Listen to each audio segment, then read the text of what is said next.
Celsius founder Alex Mashinsky sentenced to 12 years in prison for fraud. Mashinsky pled guilty to securities and commodities fraud charges last December. New York, New York. Alex Mashinsky, the founder and former CEO of bankrupt crypto lending platform Celsius Network, was sentenced to 12 years in prison on Thursday for fraud. Judge John Koeltl of the Southern District of New York, SDNY, handed down the sentence, saying the 12 years, composed of a 120-month sentence to be served concurrently with a separate 144-month sentence for the two charges Mashinsky pled guilty to, reflected Mashinsky's extremely serious crimes. The sentence splits the difference between the mere 1 year and a day in prison requested by his defense team and the 20 years suggested by prosecutors. He has also agreed to forfeit $48 million and several pieces of real estate. No matter what the sentence will not cure the monetary or psychological harm caused to the victims, Koeltl said. Before Celsius' collapse in 2022, Mashinsky repeatedly lied to investors about the safety of their deposits. He falsely claimed that Celsius had regulatory approval. He insisted that the platform did not make uncollateralized loans when, in fact, it did, and he lied about selling his CL tokens while manipulating the price for his own financial gain, making over $48 million in profit from CL alone, prosecutors said. Mashinsky's poor leadership and self-dealing drove Celsius into bankruptcy, leaving a gaping $1.2 billion hole, which prosecutors said is more like $7 billion at today's prices, in the company's balance sheet. When Celsius did collapse, over 100,000 creditors claimed they lost a collective $4.7 billion according to initial bankruptcy documents.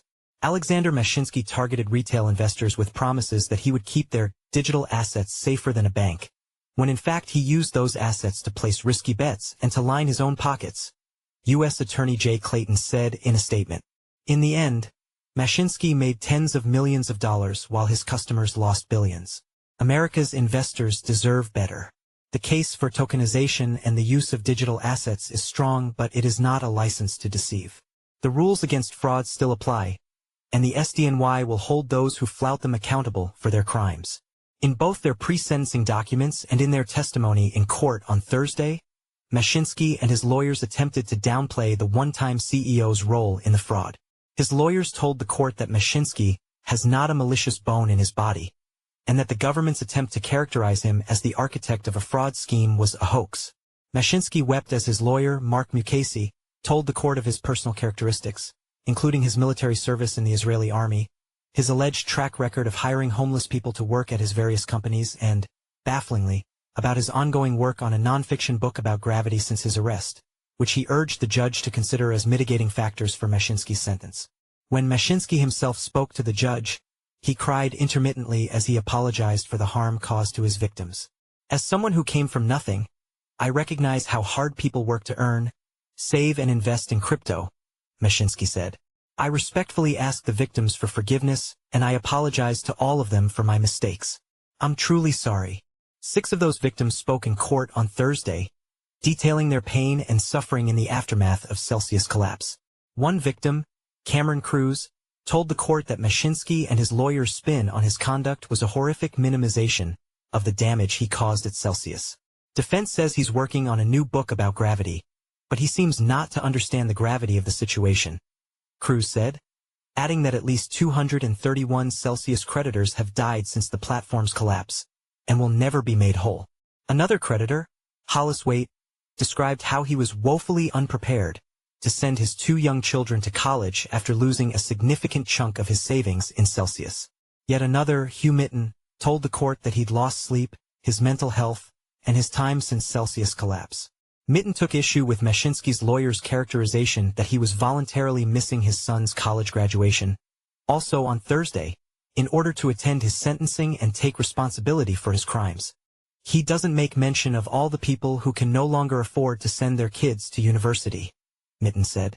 Both victims and prosecutors pointed to Mashinsky's continued failure to take real accountability for the actions that led to Celsius' downfall, as well as the financial gain he and his wife Chrissy made from Celsius, even during its collapse and subsequent bankruptcy, after which Chrissy sold t-shirts saying, "Unbankrupt yourself," a spin on Celsius' "Unbank yourself" slogan.